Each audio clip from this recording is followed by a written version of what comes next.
Hello and welcome to Springboard, your virtual university. My name is Albert Okran. Welcoming you to Ghana's foremost developmental program running since 2008. This is your most inspirational show and the place where the greatest minds in the world converge. Springboard is brought to you by the Springboard Roadshow Foundation and proudly sponsored by MTN Pulse, the Enterprise Group, and the Ghana Growth Program, with media support from the Multimedia Group and the Graphic Business. Just to remind us that the Ghana Growth Program is a collaboration between the Springboard Roadshow Foundation, the MasterCard Foundation, and Limehouse to inspire young people to deliberately pursue decent and fulfilling jobs in agriculture, agribusiness, and the ATVET sectors. So, today we are looking at job pathways and asking ourselves where the jobs are. The World Economic Forum has pointed to education and agriculture as key areas where people are being employed or industries that are growing, and they highlighted online education and food as key sectors. We've been exploring various aspects of job pathways in our previous conversations, and today we want to stay with the centerpiece of our conversation, that is food. My guest for today is very well qualified to help us break down the subject of food and, by extension, agriculture. He's, guess what, the youngest ever national best farmer for the year 2009, and before that, the overall national best mango farmer for the year 2008. And guess what? An engineer turned farmer. Davis Korboe, good to see you. Good to see you too. Thanks for making time to join us here on Springboard. The pleasure is always mine. Yeah.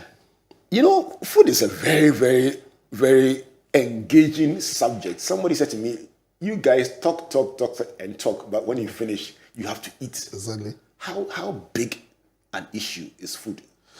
I think for me, food is a big issue, like you said, because it is a whole security issue.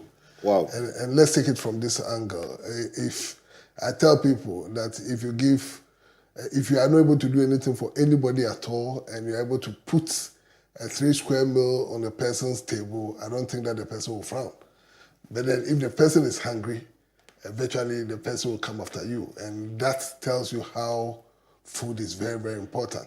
It's important, and I also tell me the other way, it's not just food, but what you eat. Food, people think food is just food. The health benefits of food and what you eat is what makes it food.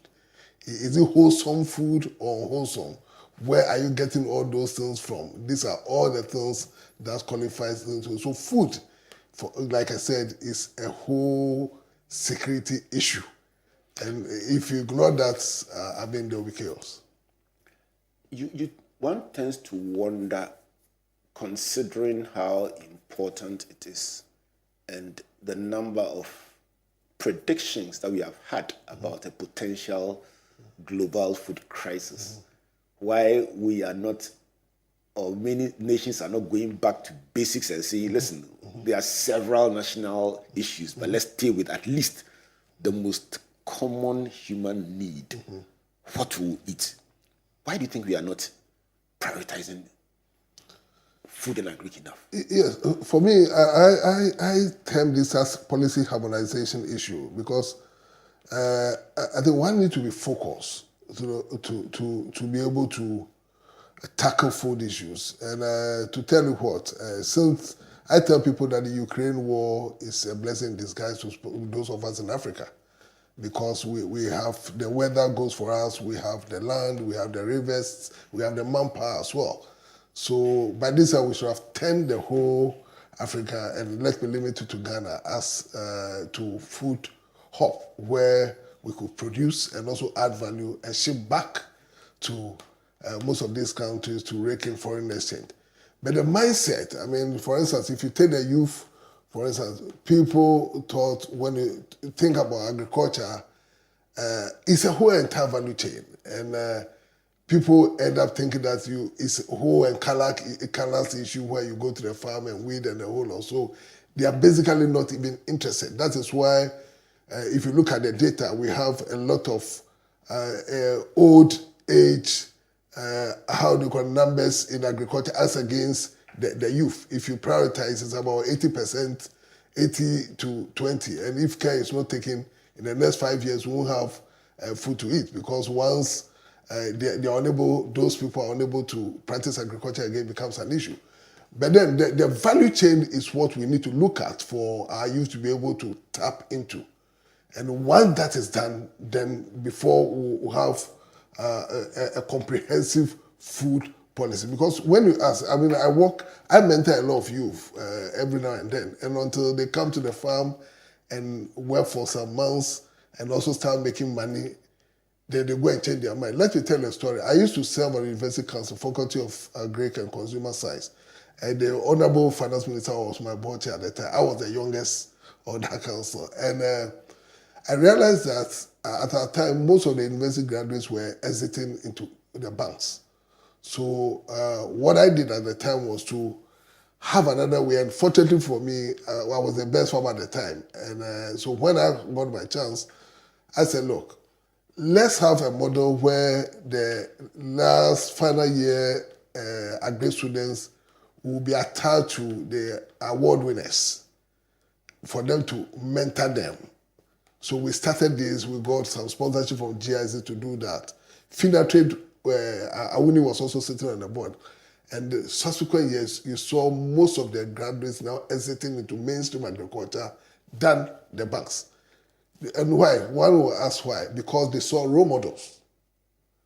Some came to my farm, others came to others' farm, and they saw role models. They saw, a farmer can easily buy Mercedes. A farmer can easily stay in a good home. A farmer can, all this, and they saw, because they were there with them practically, where we sow maize, sorghum, we harvest, send it to Guinness, we harvest our mangoes, send it to export, and then we give them some land and say, look, you can also farm and sell it to me. I'll plow for you, I'll give you the good seed, good agronomy practices, sell it to me. So at the end of the day, they get some cash, and all they need is to be able to own a car and also make sure that they have a good place to stay. So by default, they became farmers automatically. I have a couple of them exiting to mainstream agriculture.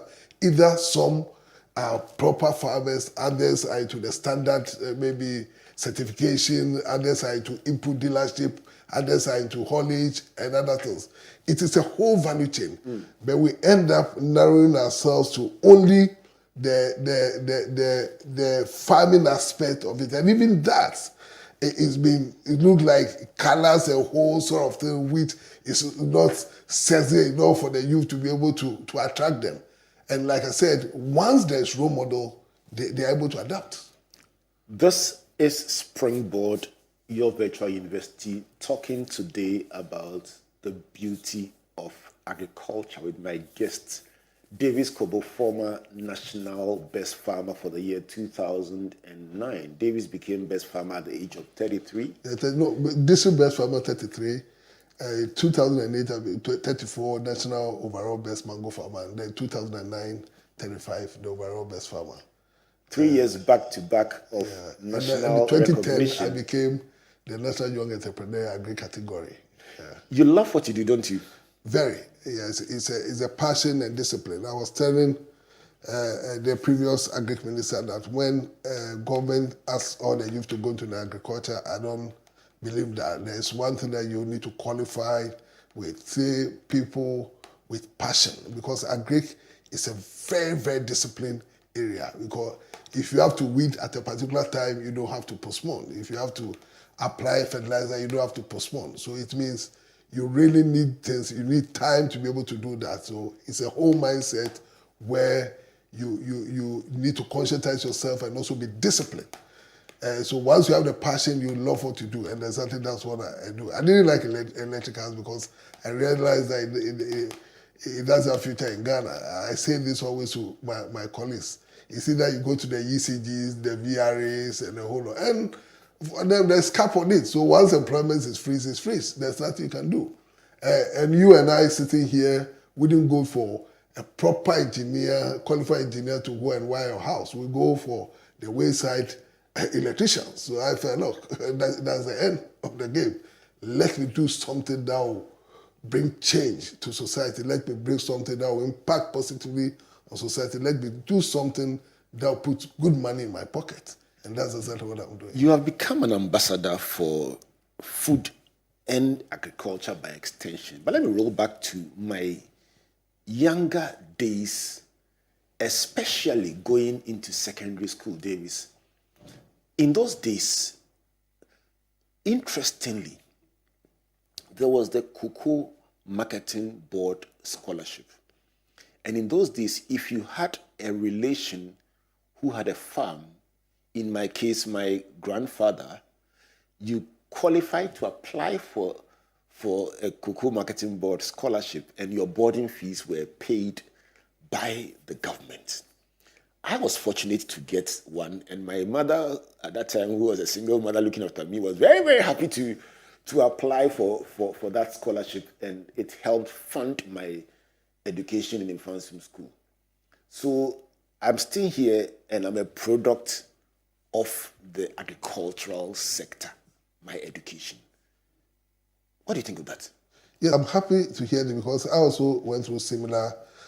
My father was the first assistant regional commissioner, but he was. I didn't meet him when he was a politician. I met him when he was a farmer. So he had one of the biggest cocoa farms in Bunsu. So we enjoyed the same cocoa scholarship. I did Kofolia Setek want to happen, and I tell people that if there's something I need to thank my God for, I never smoked because we were doing Sunday school. And they say your body is the temple of God. So when I realized it wasn't like physical, it was too late for me to even smoke. And I always thank God for that. And so that is mindset. So I think the cocoa, and for me, those days you get a lot of people coming to school with the same scholarship. And we were all proud of it. We were proud of it because when you go to school, farm to work, we tease ourselves that, look, it's cocoa money that brought you here. So you need to make sure that you weed well, even though you don't even know how to do it. Well, you forced to do something. And it sends our mind back that, look, there is blessing in agriculture. That, look, if cocoa can produce a lot of people like those of us sitting here, and I know when you go to the offices, most of the high-profile people now, let's go for proper survey. About maybe 70% enjoy the same thing you and I enjoy, those scholarships at the time. But the big question, Davis, is if that is what funded our education, how come we went through school and yet never considered agriculture as a viable career option? Yes, I think we need to blame our parents at the time because the issue is, years back, it's not unlike today where your child, your daughter, your son can tell you what they want to do in future. Those days, it was being controlled by our parents. I remember when I said I want to do agri, my father said, go and stop that, do engineering. You understand me? Because they want to produce the medical doctors, the engineers, and meanwhile, the same. I didn't meet him when he was a politician. I met him when he was into agriculture. He was making a lot of money. So your father was into agriculture? Oh, yes. And yet you wanted to go into agriculture? Yes. And he says, no, go and become an engineer. No, go either engineering or law. But at the same time, he's the same person. Was he around when he became best farmer? He wasn't. So a lot of people were saying that your father would have been proud of you because he was around when I came back. I went to the States, and when I came back, I wanted to go into agriculture. He was around, and I started with teak plantation, and he was surprised that I could move to come and say, I want to stay in Sumenya for a while to start farming. So he was really proud of it. But there was one thing about him. He wanted all his children to do something in agriculture, but not become professionals in agriculture. I think he wanted, because if you go, I have a brother, Kwesi Korboe, who is the chief executive for GESA. He's in Fatima person, you know KK. Yeah. And KK loved agriculture, agribusiness. I have an architect brother who loved agriculture, is doing something, investing in agriculture. I have most of the sisters and others who are all investing in agriculture, but not to be a career agriculturist. That is what he wouldn't want to hear. And I felt that, look, I've been sitting here today and I've been thinking about the past. I felt that he would have been bold enough to say that, look, I made money from agriculture, so you have to go focus and become proper agribusiness person than going into engineering. I want you to be a lawyer. I want this one to be a doctor. I don't think it's based. Look at the smile on your face. I'm sure you're very proud of your dad. Yes, I am. Davis Korboe, your story is a very interesting one. Let's go back to the beginnings. So let's start from growing up, watching your father do what he did in agric, and hearing him say, go into engineering. Yeah. How did you end up in agric? Like I said, I was born and bred in Accra and Koforia, because Koforia, when I moved to Koforia as a tech, I had an uncle in Koforia. So, and apart from Accra, you don't know anywhere. So you've gone to another region. So I had to persuade my uncle to try and persuade my father to allow me to stay in Koforia with him for a while. So my uncle brought this condition that I can only do that for you, and he had this farm. Like, it wasn't a big farm. I can only do that for you if you are ready that every Saturday we'll go to the farm. I said, I'll do it. I'll do it. But then let me go back. I saw my father, like I didn't meet my father when he was a politician. But we have houses in Accra. Korboe specifically was where my father always lived. And we're not Canadians, so anytime we go to, when my father is around, we move to Korboe. There was a time I saw these guys in the olden days, they had this dusting, like urban sort of. And I saw a couple of people coming out with envelopes with inscription, maybe proceeds from okra, proceeds from cocoa. So I asked, in fact, that man it works for me now. I asked him, he was my father's timekeeper. And I asked, what's the meaning of proceeds? I was very young. And he explained that. So what's my father's profession? And he said, he was a farmer. I said, who? And I knew my father had money. So those days you saw the langa people by the roadside. So anytime I said, these people are rich. So you see mindset. So I wanted to, from that time, and I was around 7 years, I wanted to be like my father. So I want to go into agriculture and a whole lot.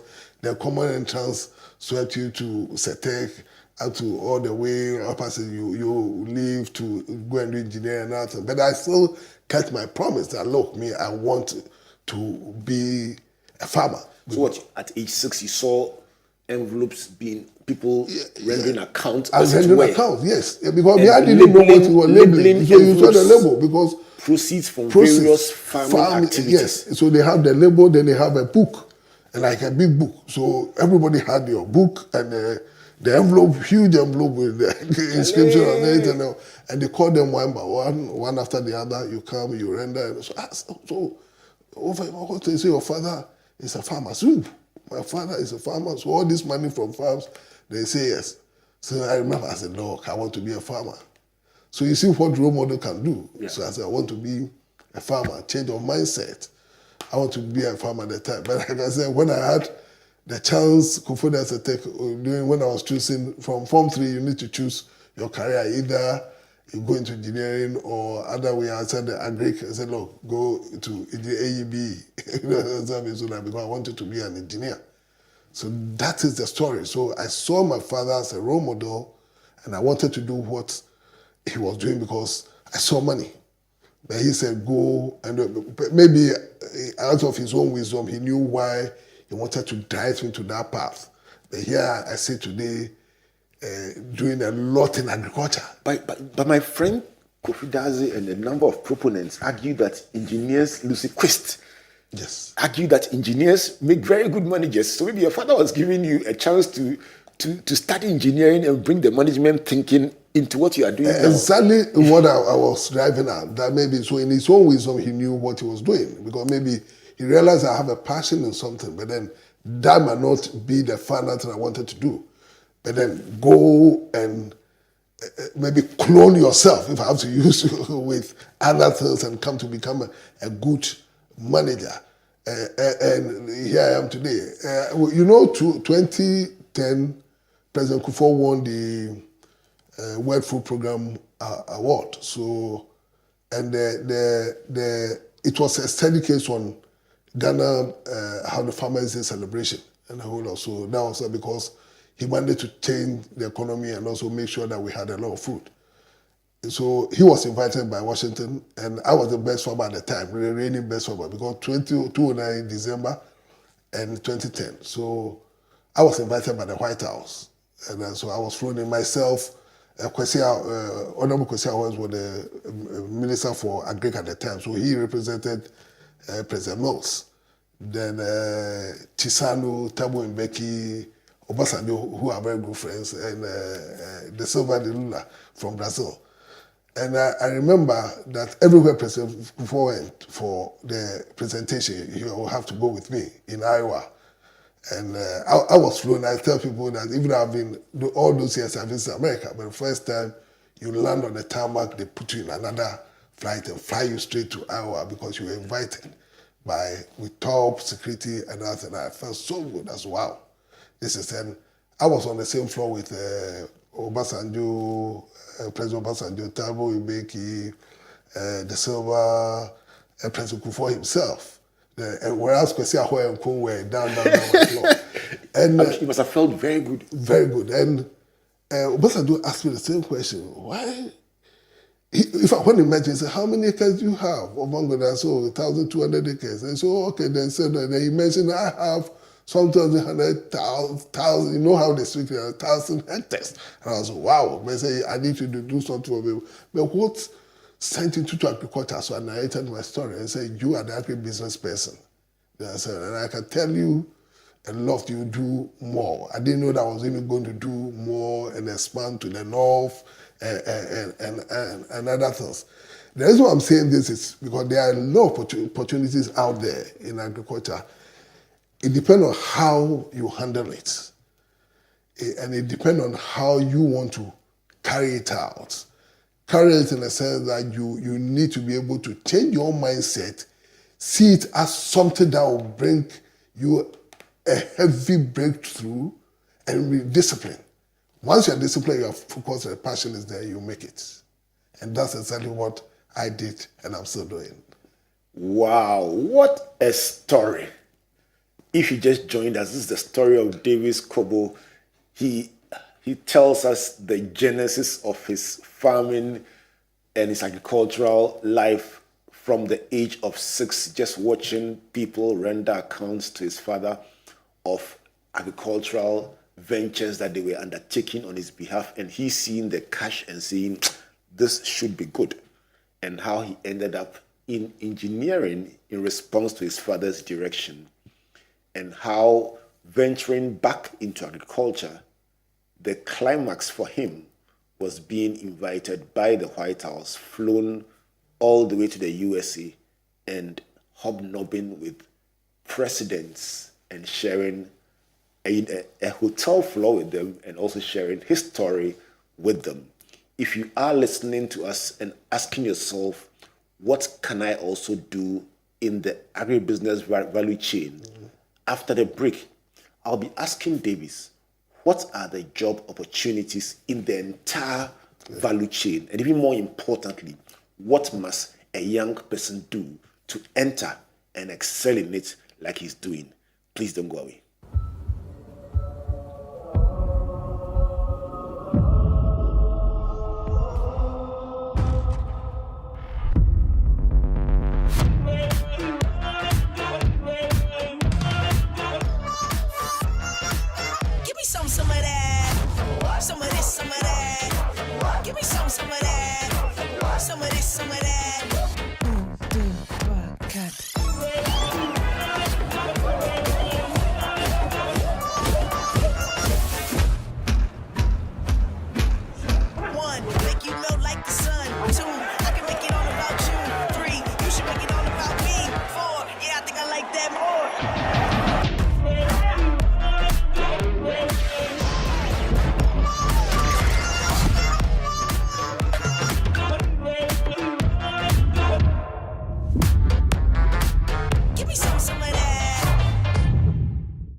Well, now that we're all here, I want to start by saying what a difficult year it has been for all of us.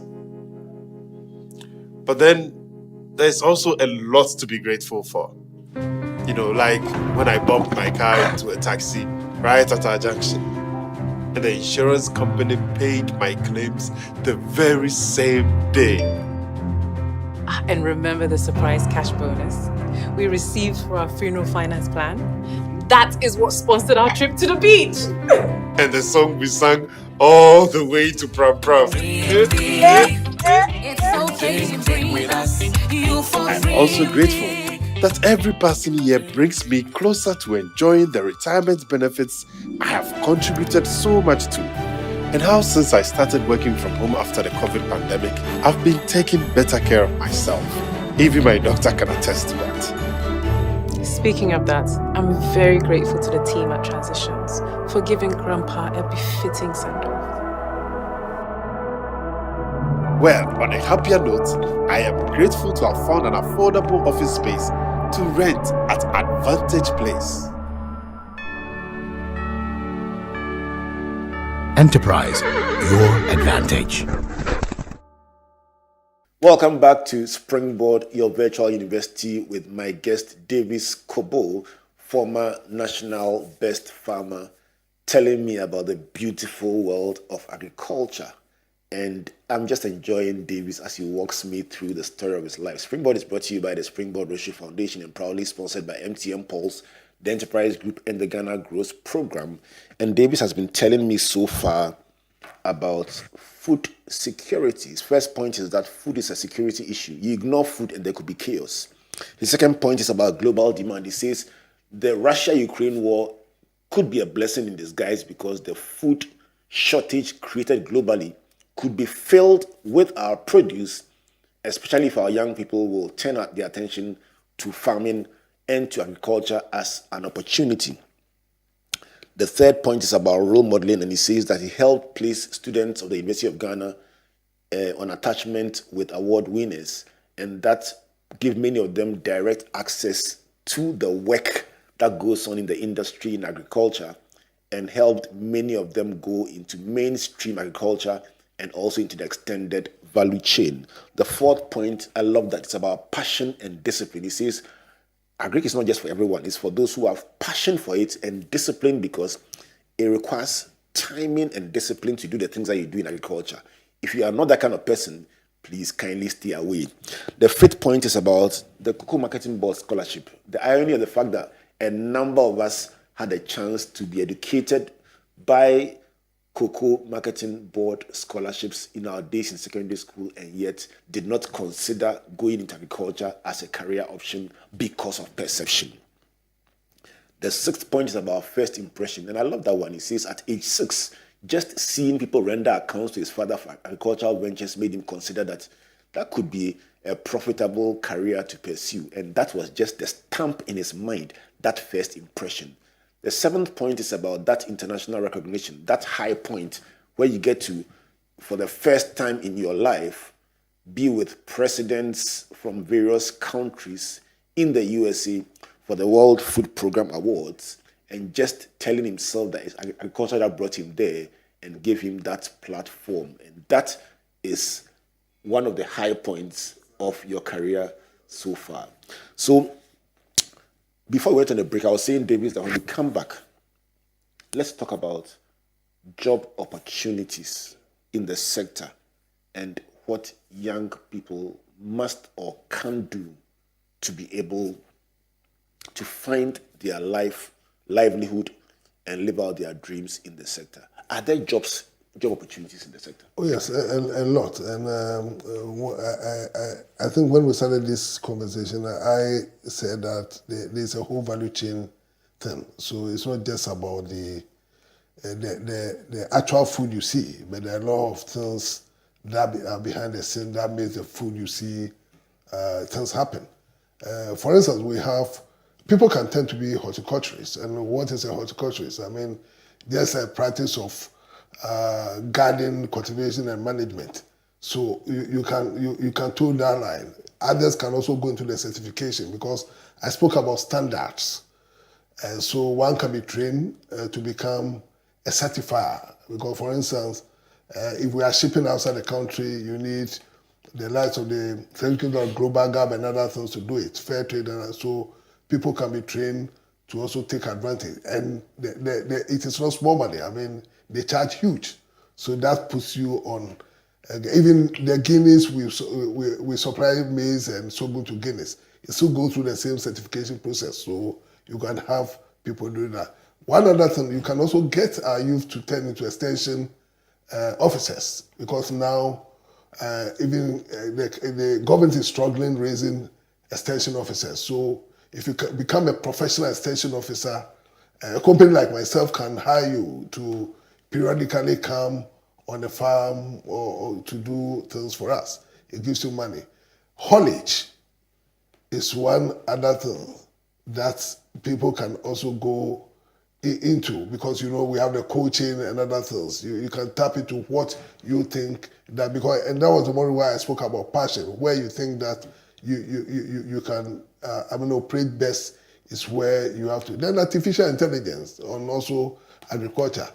The AI now is working. So if you have said tool, you can also come on board and from other angle to be able to do that. Then we have the processing. We call value addition. Because what we are saying is, it's about time we stop exporting the raw material, but rather add some value to it. I mean, when you add value to even it, it's also extend your shelf life. For instance, if you harvest tomato today, onion today, and other things, and you add value to it, it's extend the shelf life. And also, the money doesn't become the normal 1 cedi again. It quadruples or something. And so the profit margin.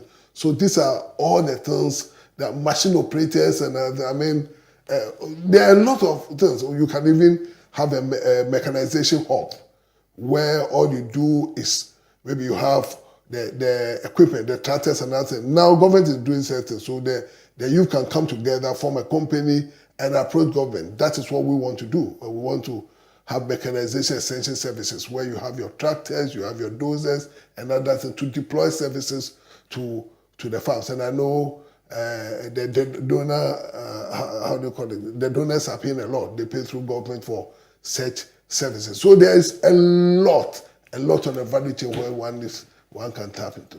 So for the young person listening and nodding their head and saying, wow, how come I didn't know all this? Where did they start from? Do they ask questions? Do they go to the farmer? Do they have to really learn new things? How did they go about this? No, I think, and that is the missing link here, because I think we don't have, when you go to Ministry of Agri, there's a program, they have the Youth in Agri program. They have a DEX. So when you get there, they can even explain most of the things they do. And you see that out of 1 million things, you have interest in one. Aside that, too, we have the award winners office where, because after you winning farmers, what next? And for me, I think that you also need to service the nation. So we have the office where you can also walk in to see them. They can walk you through practical things and even help you decide. Because, for instance, if you met someone like me in the office and I tell you my story, I also want to listen to what you want to do. I can tell you this won't sit well with you, but you can do that. We've done that to many of the students. And currently, I'm the president for the Federation of Associations of Ghanaian Exporters. So you can also come to FAGE office. There are a lot of things there. We have some few youth there who can also help you decide on what exactly you want to do on the agri space. So I hear you saying, ask questions. Ask questions. That's the most important, because me, I ask questions and I keep asking questions. I said, KK, Korboe is my brother. So I sit and ask him questions. Yesterday I called him, I was asking him a lot of questions because they are producing this chili pepper. They started exporting in Gessel, which is giving you $25,000 net profit. So I said, KK, why am I not doing it? Then what are the protocols? Give me the protocols. I want to know the protocols. And also because if I get the protocols, I may even get $30,000 net instead of your $25,000. There are things that I can do So ask questions. The pastor in me is listening to you, and my mind goes to 1 Samuel 17. Yeah. David asked a simple question: what shall be done for the one who will kill Goliath? And they said, oh, he will get tax-free status. He will get food on the table. I mean, and he said, oh, is that the incentive? Yes. I'll do it. Exactly. So you are saying that a young person should not just sit at home and say, wow, they should start asking questions. Exactly. And go to places. Exactly. Go to Ministry of Agriculture. Go to FAGE. Go to the award winner's office. Yes. When they hear about something, they should ring and ask. Yes. Are we not, do you think we're not curious enough? That's what I also think, that we are not curious enough, because if you are curious, you want to know, and you get to know. That's the thing. I was just telling you about the chili thing, because I asked KK questions. KK, so even at your stage, you're still asking questions. Yeah, I said, look, when we are doing chili, we're not getting. And he said, look, it's because of the seed, the protocols. I said, KK, give me the protocol.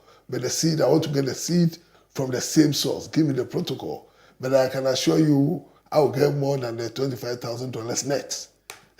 You understand me? And why? Because I knew that when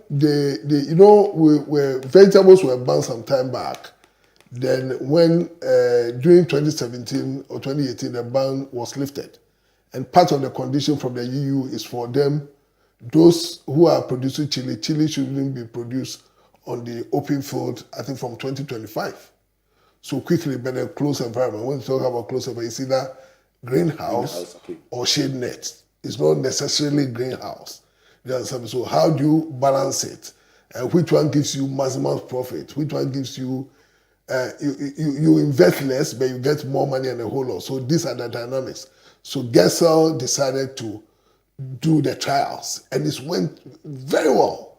You understand me? But then, how did it go well was the reason why I asked KK, what is it to the scene? I said, give me the protocols. So I asked, and I'm demanding that I get the protocol, study the protocol, and see what I can even add on to make my profit better than the yes.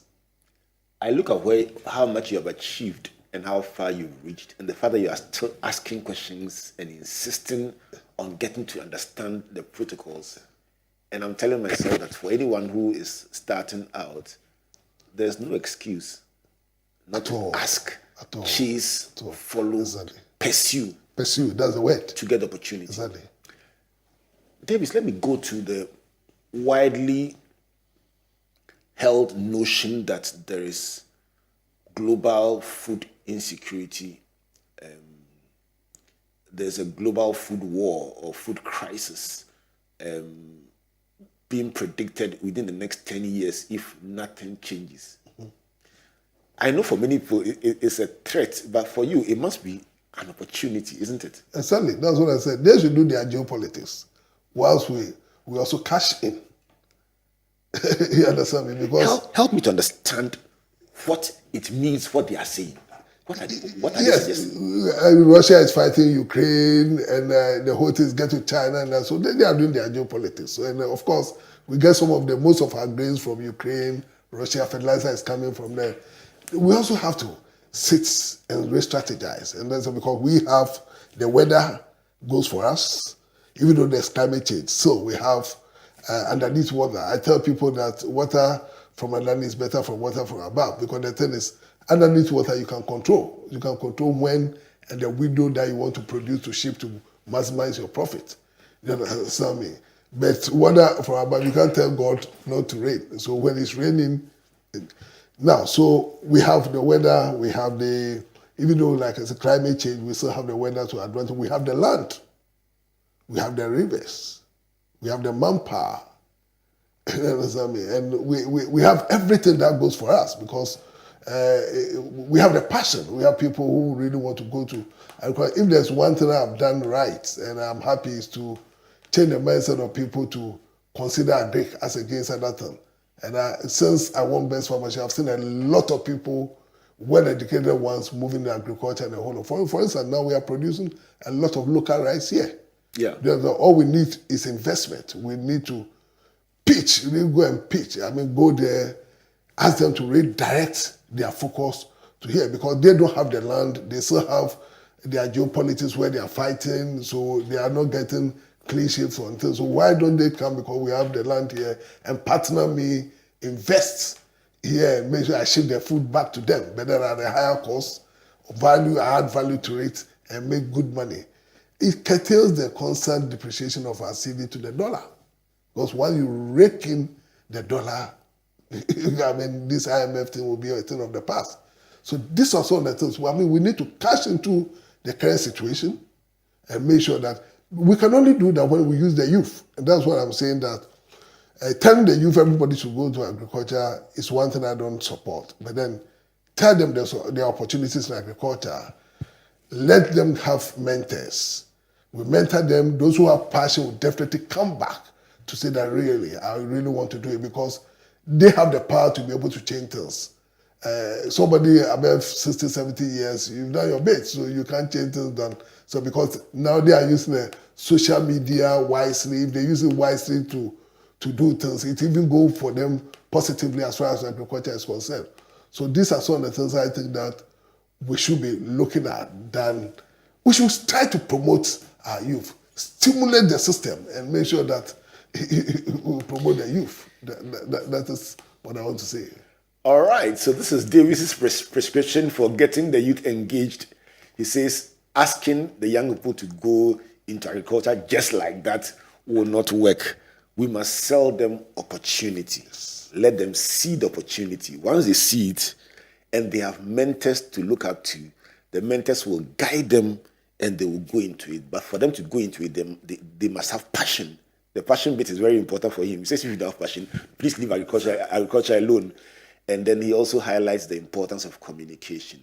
And that is why, Davis, we are looking forward to engaging with you on this Ghana Grows program, because if we can get one Davis Korboe in every one of the 16 regions, this country will never be the same again. Our last day, we went to President Kufuor, invited us to his room, and we were all sitting there with all the presidents. So he told Kwesi Ahoy, and he has good relationship with Honorable Kwesi Ahoy. So he said, Kwesi, when I saw Davis, he said 2008, I was the president. I gave Davis the overall National Best Mango Farmers Award. In 2009, I wasn't in office, but when I heard he was the best farmer, I wasn't surprised, because, you know, normally when they give the award, they check the things you have and your impacts on society and other things. And he said to himself that this boy, if I was the president, I was going to give him the Order of Voter Award and hand over $5 million to him and ask him to produce another Davis Korboe in 2 years, and I'll give him more money. And I like that kind of thinking, because it's exactly what's going on through my mind, that anytime we see a story like this, we call this program Springboard. Yes. It could be a springboard to producing many like-minded people. And if you can get, and because of regional dispersion, if we could get one such person in every region. You know, the funny thing, I mean, the Ghana Grows program we are doing is nationwide. Right, yeah. And it's always easy for the people of a region to relate to somebody that is, listen, he's one or she's one of us. Yes. She grew up here, yes, or she comes from here. Exactly. And it's just unbelievable, the power of that picture. Yes. I listened to your story and I'm saying, you were influenced by what you saw. Yes. The picture of your father, yes, the Datsun vehicle, yes, and the brown envelope. Davis, let me tell you my own agriculture experience. Yeah. I mean, you will find it funny a bit, but I got to live with my maternal grandmother for one of my long vacations in a Korboe village called Agribusiness. Yeah, yes. Yes. And I learned how to farm. It was very rudimentary. Yeah. Yes. So if we were going to plant, it was take one step, plant a stick, and put 3 beans. And I'm looking back to my experience then. And as you talk about value chain, interestingly, beyond learning how to plant mainly corn and beans, mm-hmm, my other experience with the value chain was weaving baskets. Wow. So when we went to the farm and we were coming back, we'll cut palm branches and then come back, and then I learned how to peel from the palm fronds and then weave them into baskets. And then on the market day, go to the market and then sell the baskets. So here I'm thinking that was like the beginnings of understanding the value chain and the experience. But now look at what you're talking about. Your experience, your description of the value chain. I'm hearing things about horticulture, certification, extension officers, haulage, cold chain, artificial intelligence. The market has developed so much. Exactly. It's now demand driven. So you don't just produce to feed the market. It's what the market wants, is what you produce. so you need all these things to complement the whole thing you want to move.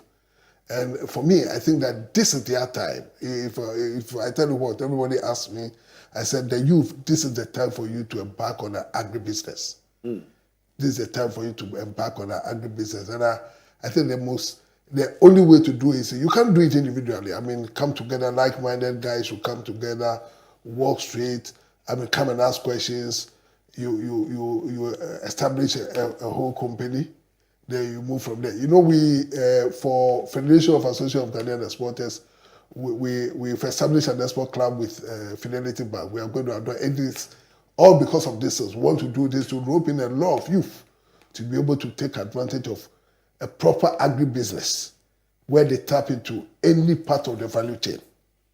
Have we made progress from the days in which the young person's only memory of agriculture is a dirty-looking farmer? We made progress, and like I said, when I became the best farmer, I like sitting at Tulip those days a lot. Before I became the best farmer, Sundays I'm going to sit there a while and a whole lot. So then I decided, just when I said every Sunday afternoon I'm going to sit there. So you drive a nice car, people see you, go and sit there. People come to you, they see you, say, look, it's not agriculture. I said, look, I don't do anything apart from agriculture. You also have to come to the farm. So we moved from there. That was the more reason why I'm saying that if you look at these, look at the people who are investing in agriculture. Some are leaving the banks, some are leaving a lot of people are moving to agriculture. So we move from the days where people considered it to be a dirty job. No more. Because the thing is, I tell people that gold is one of the most expensive minerals. And when you can never get gold on the surface of the street unless you dig. So you have to dirty yourself first before you make money. So it's the same thing. Right? But you go to England and elsewhere, the farmer is on the farm from Monday to Thursday. Friday, he moves from the farm, and they drive the best cars. You understand? They drive the best cars. So, and it's moved from the days of where people were thinking is for the riffraffs, is for those who the less fortunate ones, it's a dirty job. We moved from that age. We are now in another world. Tell me, Davis, what do you predict as the future of agribusiness in this country? As in?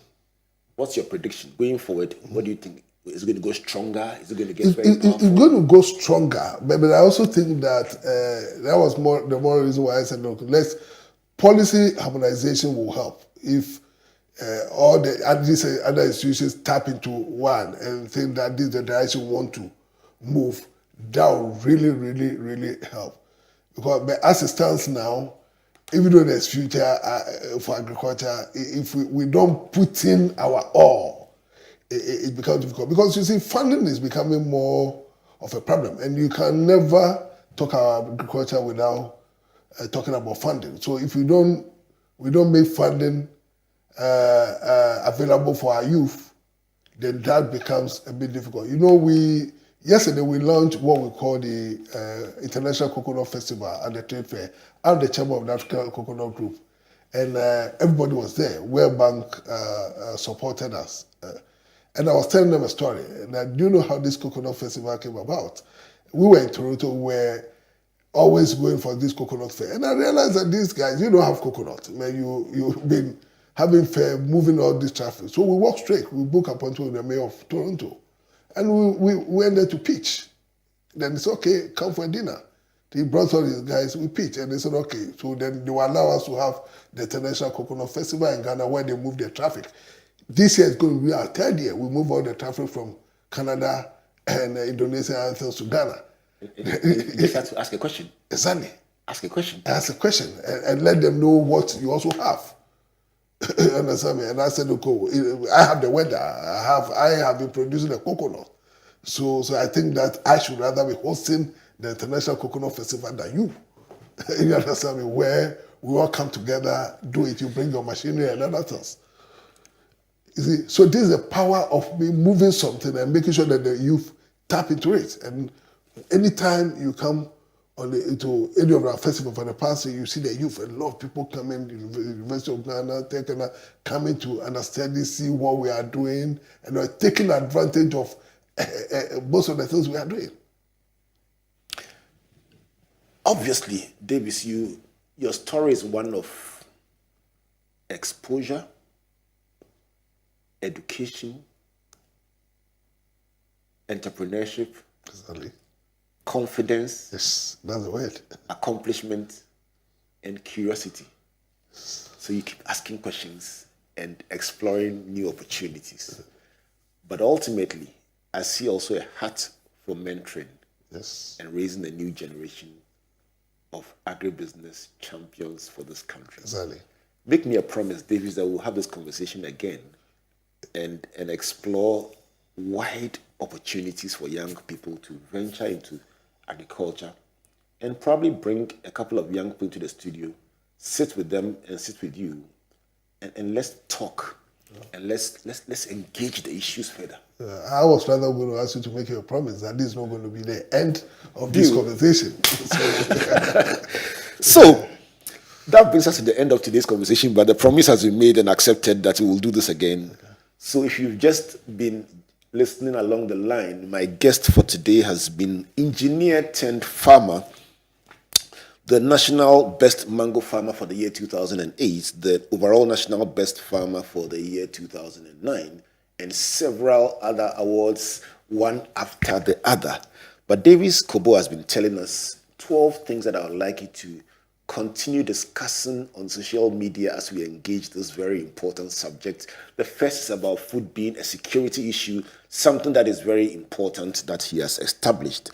The second is about the global demand for food arising out of the Russia-Ukraine war being an opportunity.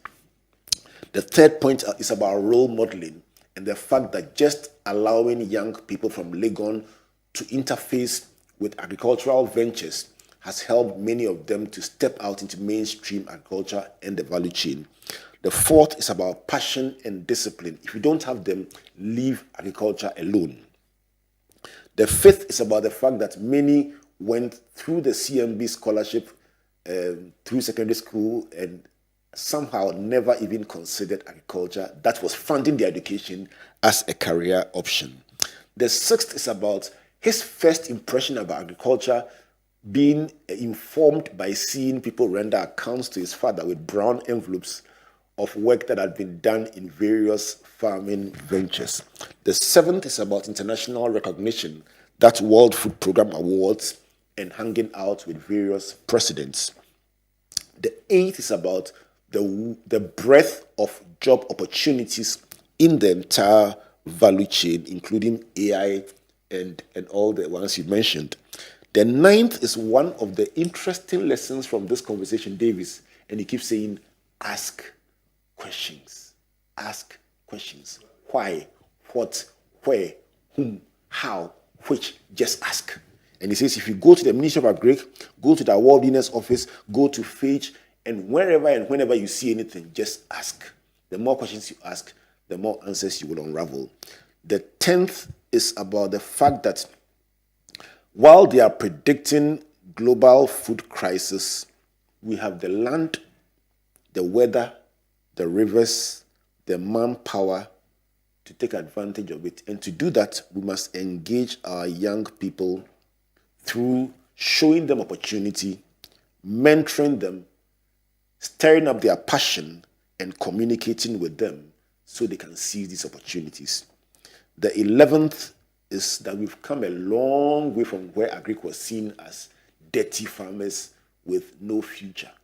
And the final one is policy harmonization. David says, listen, the future can be very great, but we need to get up our loins and especially provide funding for young people to take up agriculture and build the kind of future that we want for ourselves. Davis, it's been a beautiful conversation with you, and I've loved it so much. What will be your closing thoughts for that young person who is saying, help me, I just need to work? What will be your thoughts? Yeah, so my doors are open. I can leave my number. I mean, you with Reverend, my doors are always open. I wake up at 3 a.m. From 4, I tell people if you want to reach me in the morning, call me before 6 a.m. After 7, it will be difficult for you to get me, or late in the evening. And one other thing I also want to tell you, there's always hope. And for me, if you don't even have the passion, start thinking about most of the things I said and redirect your mind. Once you redirect your mind, you automatically get passion and tap into one of the numerous value chains. There's money in agriculture, so let's take advantage. Davis, I look at you and I say, if there is one thing that I pray to God for, is that He raises more Davis Korboes across the regions of this country. Amen. It's been a beautiful conversation. Let's do this again. Nice talking to you too. Thank you very much. Thank you. Wow. I've had a very tremendous time hanging out with Davis, and I'm glad he's going to come back again for us to have another conversation. This has been another on our job pathways, exploring opportunities in agribusiness. I guess that for you listening out there, it's a reminder that there's so much more we can do in what is obviously one of the most important sectors in our national life. This has been Springboard, your virtual university, brought to you by the Springboard Roadshow Foundation and proudly sponsored by MTN Pulse, the Enterprise Group, and the Ghana Grows Program, a collaboration between the Springboard Foundation and MasterCard Foundation and Limehouse, aimed at inspiring young people to deliberately pursue careers in agriculture, agribusiness, and ATVET sectors. So on behalf of Team Springboard, a big thank you to our media partners, the Multimedia Group and the Graphic Business. Let's do this again next week. My name is Albert Okran, saying God bless you, and God bless you. He's a